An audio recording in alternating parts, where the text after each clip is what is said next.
was scrolling on Facebook the other day, and I don't spend a ton of time on my news feed, but I do like to just kind of see what's going on with people.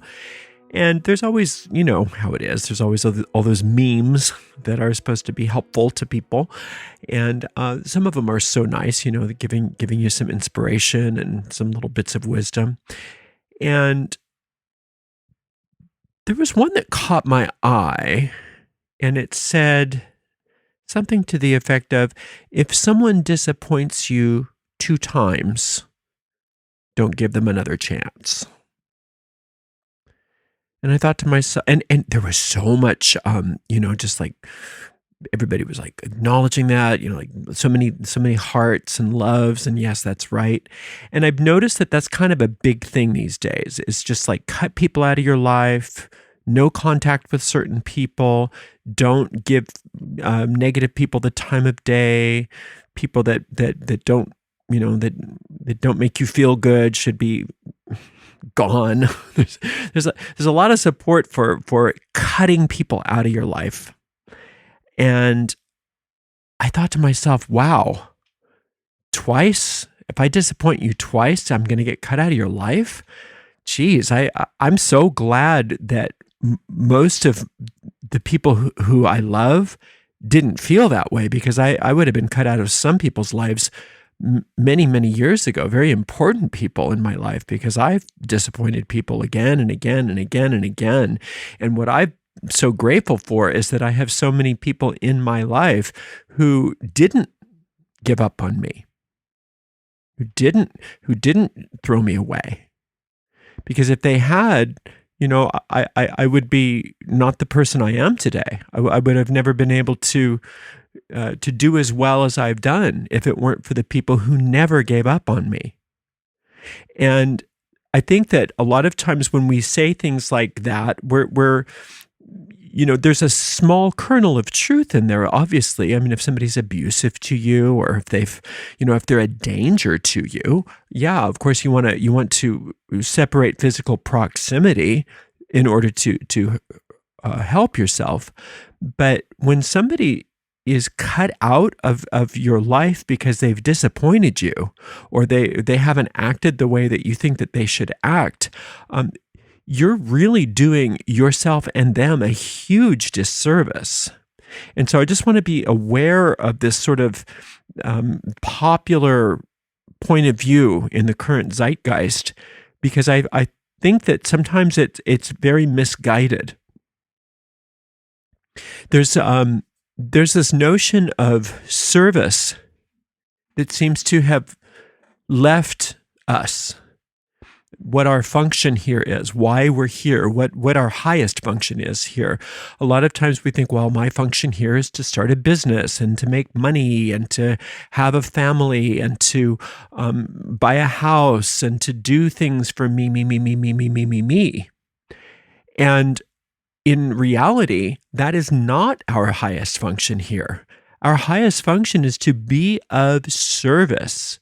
And we are of service to people on behalf of spirit. That is why we're here.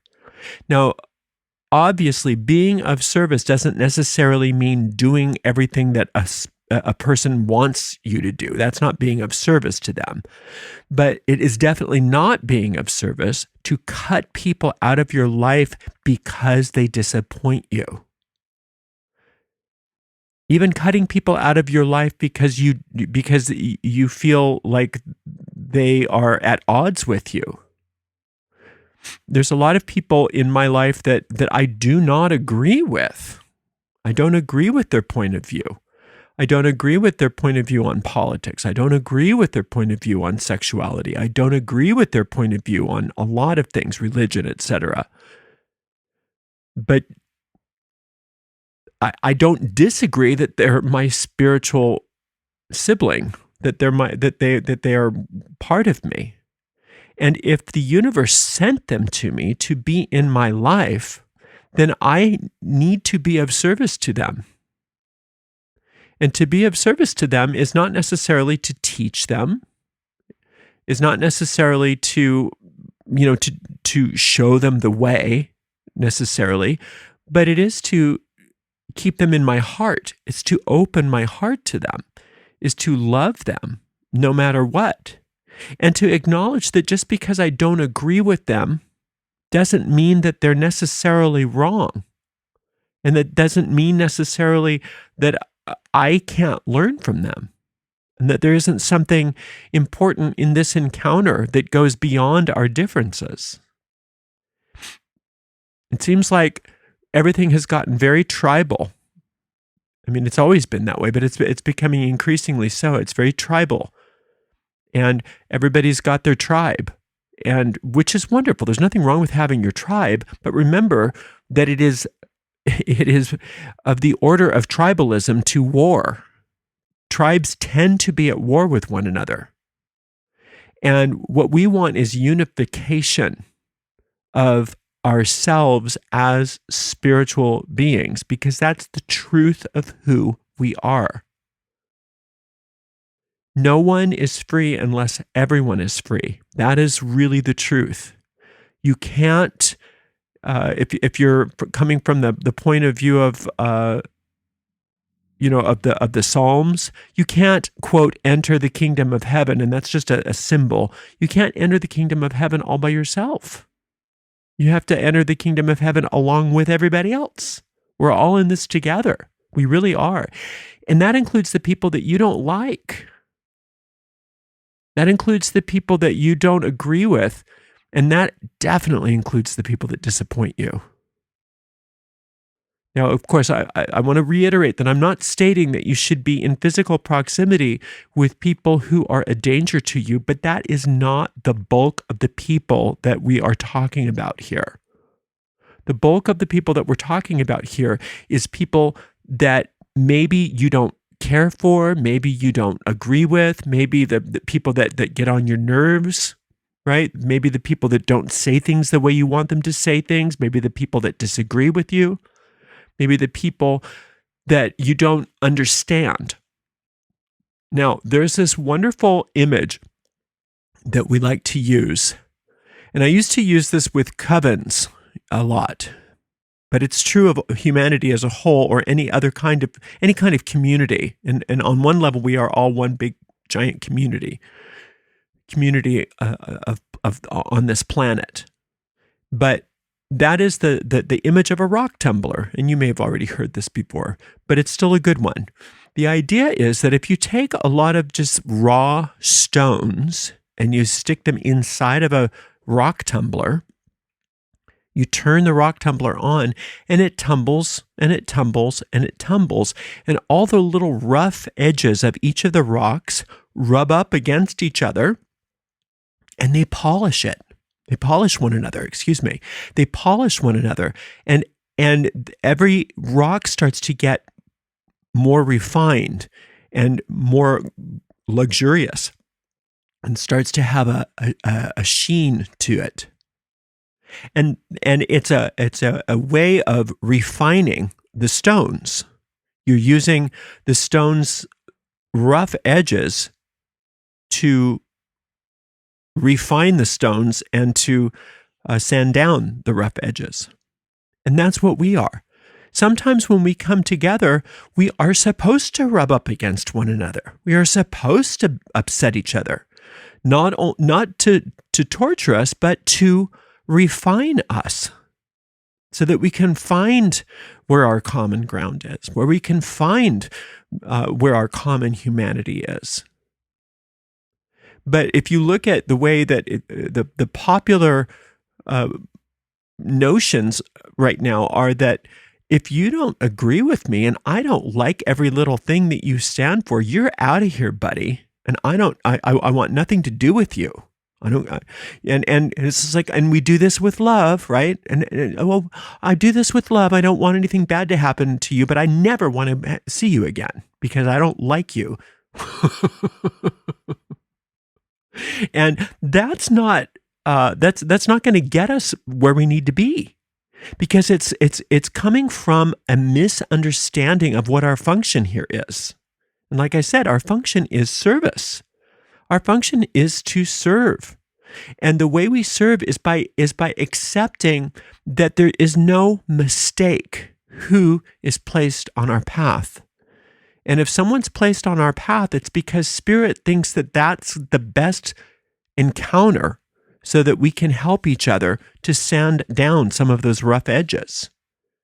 And if you don't want to take that encounter as that assignment as your own, and you say, no, be gone before someone drops a house on you, kind of thing, and I'm only going to hang out with people that I like. I'm only going to hang out with people that are easy. That's like saying, I'm going to get in shape by not using weights.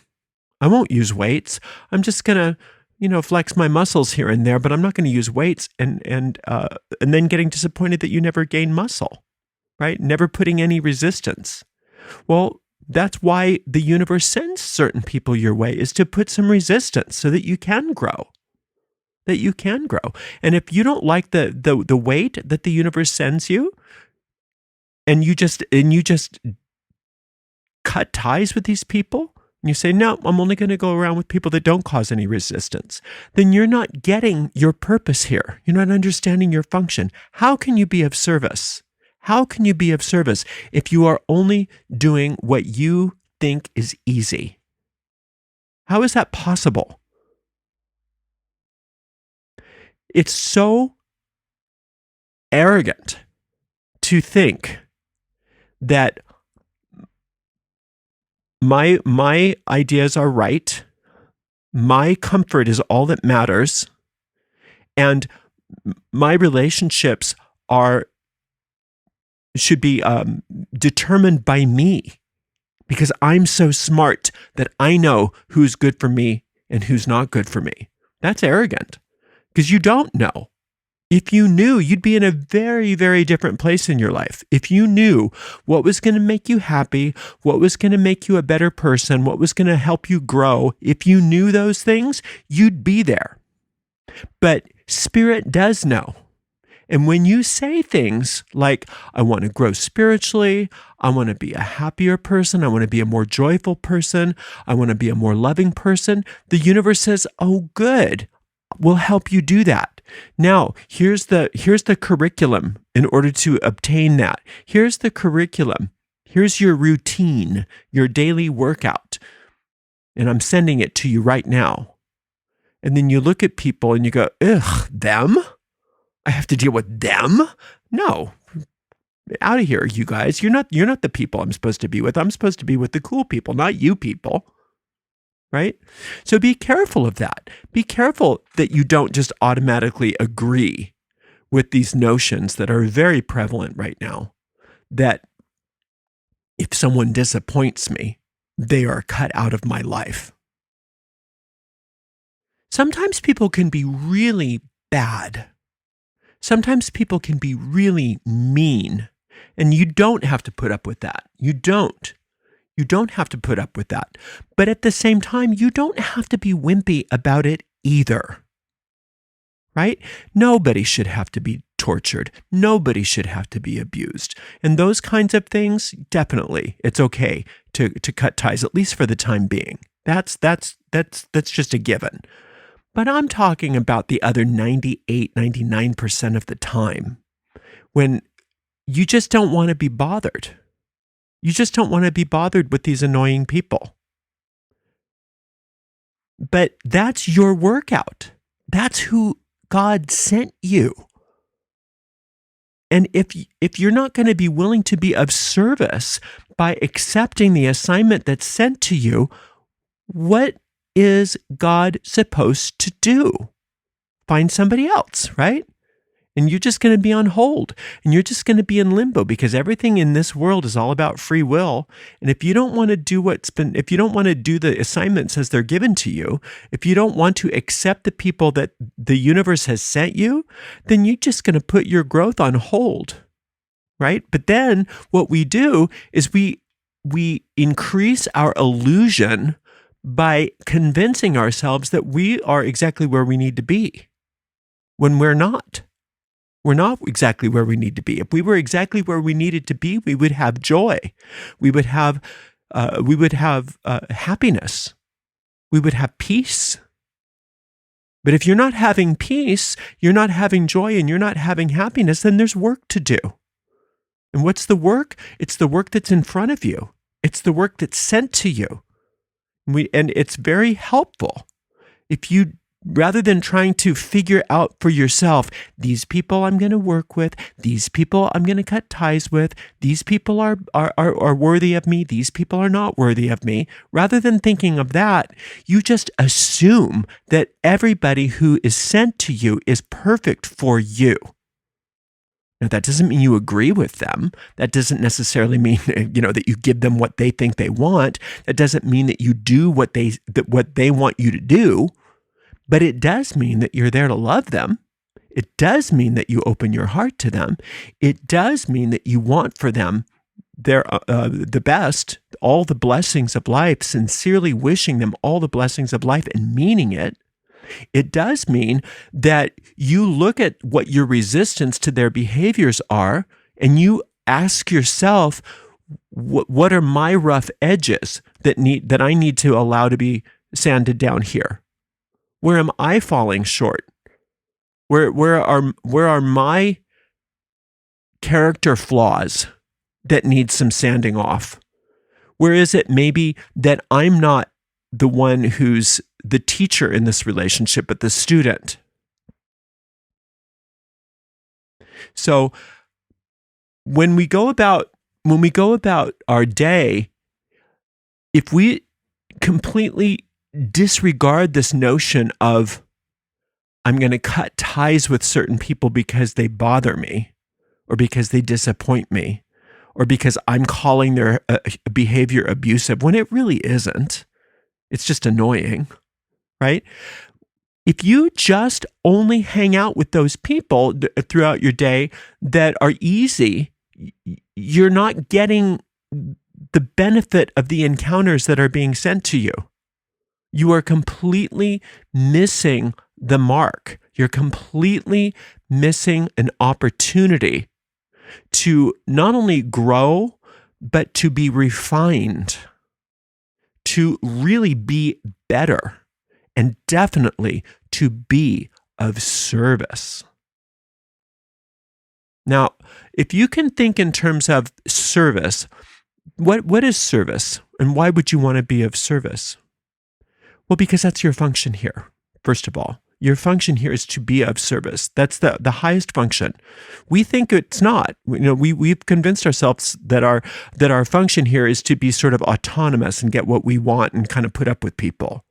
But that's not true. It can't be true. Our function here is to be an emissary for infinite intelligence, to be an emissary for divine love. And we do that by allowing ourselves to bless the people that are sent to us.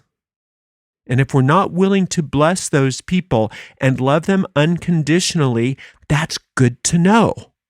That's a rough edge that needs to be sanded down.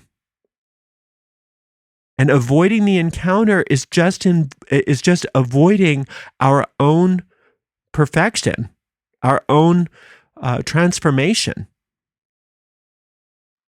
So really, you have in any encounter, again, I'm not talking about allowing yourself to be abused. Please don't email me with that one.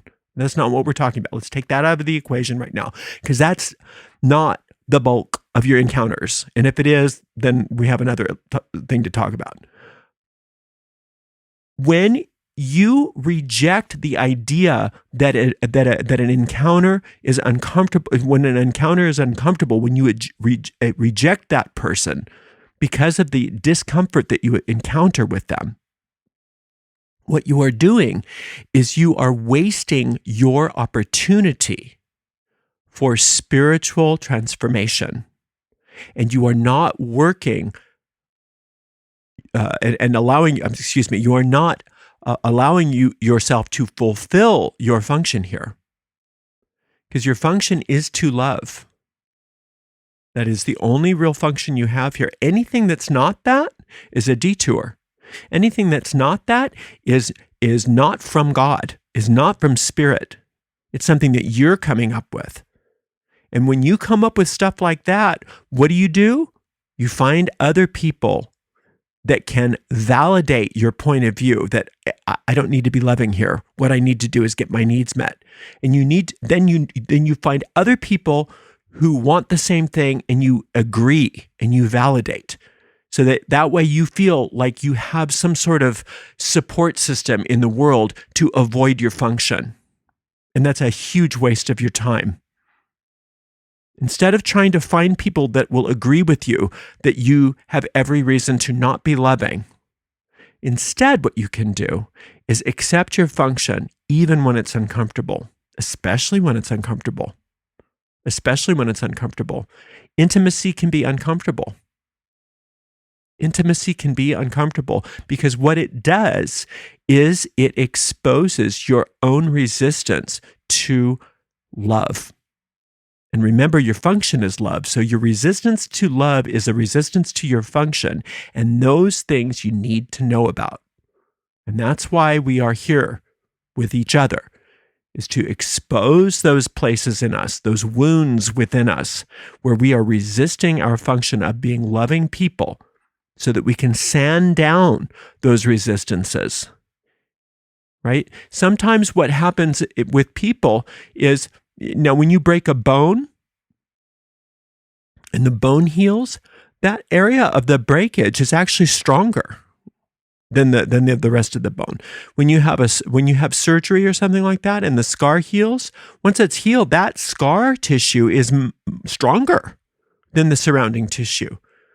So when you have encounters in your life where you have a falling out or a big impasse, a big problem, and then you come back together and you forgive each other and you do well again. You reignite that relationship. The place where you had the problem becomes a strength for both of you. But if you just cut each other out of your life, then you've completely missed the opportunity. You've missed the opportunity for all of that healing that the universe sent you two together in order to achieve. Right? That's not abusive. That's not abusive behavior when you disagree or where you have a big blow up or something like that, and then you forgive and you come back together. That's not abuse. That's forgiveness. That's the most beautiful thing you can do, is to find areas where you've had hatred and fear with another person, and you allow yourself to heal and mend and come together and have love where there was once fear, or love where there was once hatred. Then all of a sudden the light starts to shine in areas where there was only darkness. And that's why you're here, is to increase the light on the earth. You don't increase the light on the earth just by sitting around, thinking platitudes and getting involved in some bizarre, New Age practices that are supposed to increase your light. I mean, that's all fine. You can do all that stuff if you want to, but the real way to increase light on this planet is to take seriously the encounters that the universe sends to you, and to allow yourself to find love where there was hatred, to find love where there was fear. You get an opportunity for that every single day. Every single day. And if you're going to start to discount those relationships as they're not good enough because they disappointed you and you don't like their behavior and they make you feel uncomfortable, and you can get all kinds of support from people who also don't want to that don't want to have the discomfort of having intimate relationships, then you can be stuck for as long as you want, and you can call it wisdom, but that doesn't make it so. Just because everybody's involved in the same kind of memes with sort of like wise verbiage on there doesn't make it wise. If it's avoiding encounters with other human beings, and it's cutting if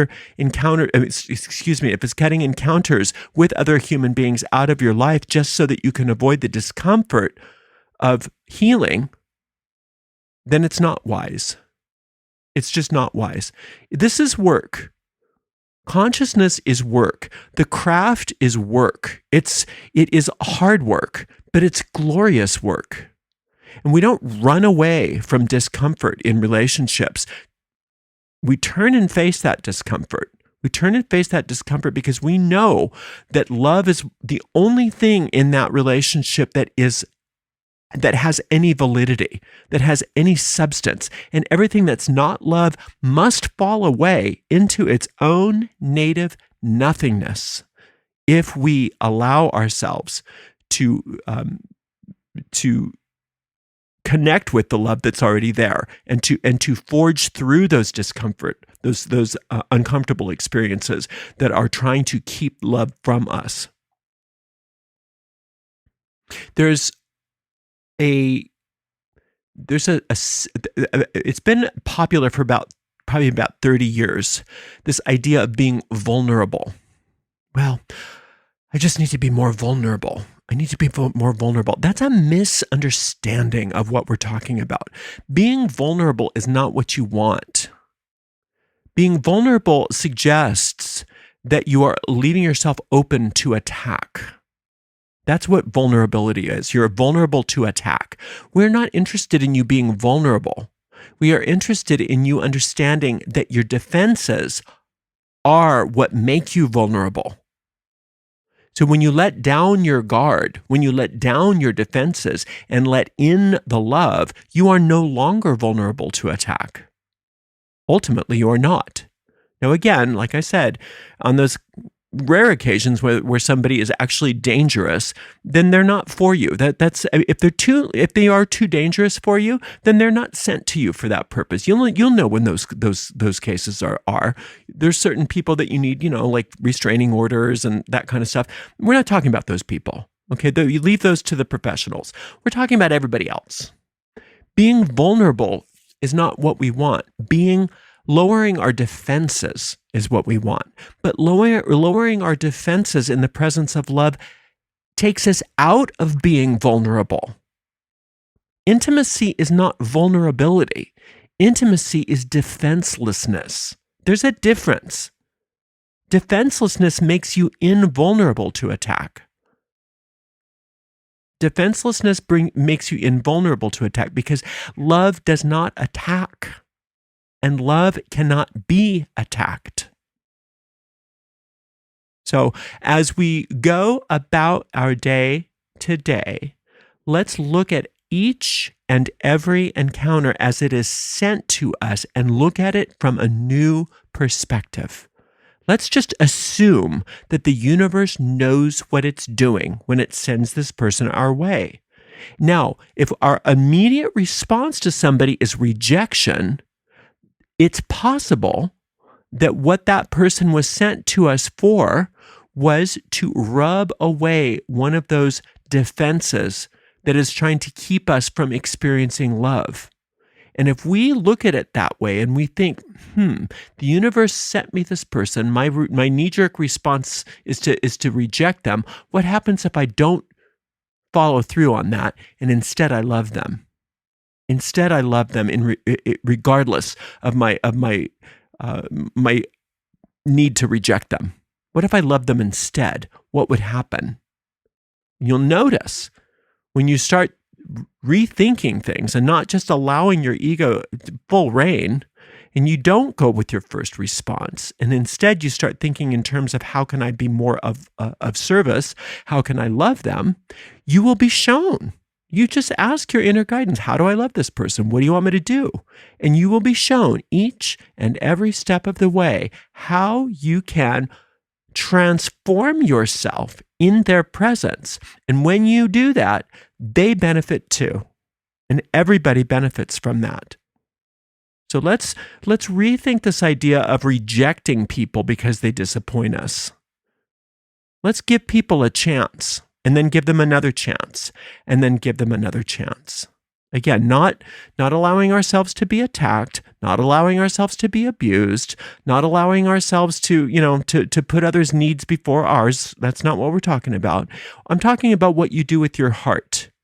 Do you close your heart or do you open your heart? in any situation. Because if you open your heart, you're not cutting them out of your life, even if you are managing maybe how those people can affect, certain areas of your life. That doesn't, you know what I'm saying? So sometimes when people take advantage of us, maybe financially, okay, so we're not going to give this person any more money. We're not going to do that. But I'm still opening my heart to them, right? Maybe I can't trust them that they're going to be at a certain place at a certain time. So I'm not gonna put myself in a situation where I'm going to be put upon by them. But I'm going to open my heart to them. I'm going to open my heart to them. I'm not going to just cut them out of my life. Remember how many times you've disappointed people in the past and they didn't give up on you. They didn't give up on you. Imagine what it would have been like if they had completely given up on you. You wouldn't have the same people in your life. So we don't want to give up on each other.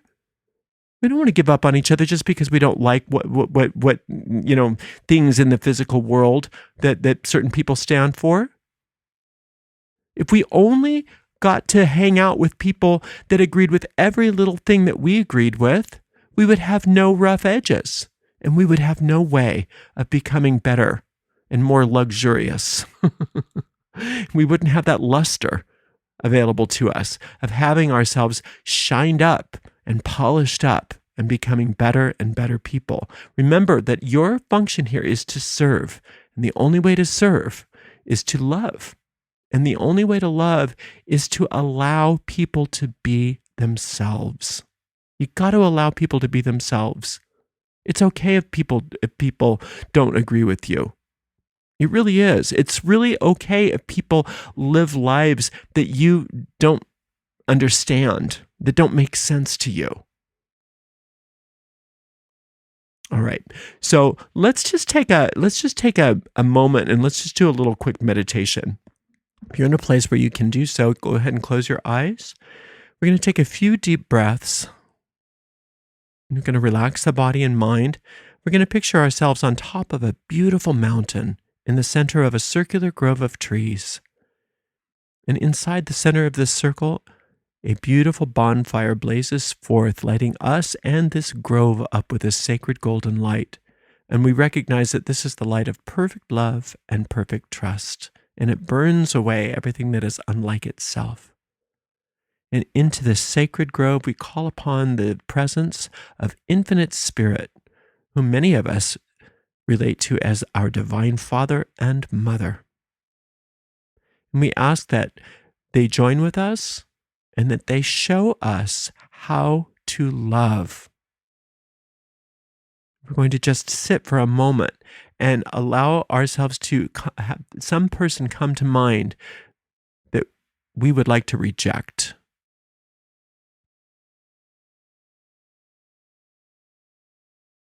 And we're going to ask that infinite spirit show us a different way to see this person. How can we love them? We don't know how. Please teach us. Please teach us the best way to love this person so that we still get our needs met, they get their needs met, but we're no longer closing our hearts to them. How can we allow ourselves to have this encounter be something that is holy, that serves our function and our purpose here, rather than avoiding? How can we be a best service to this person according to the will of infinite spirit?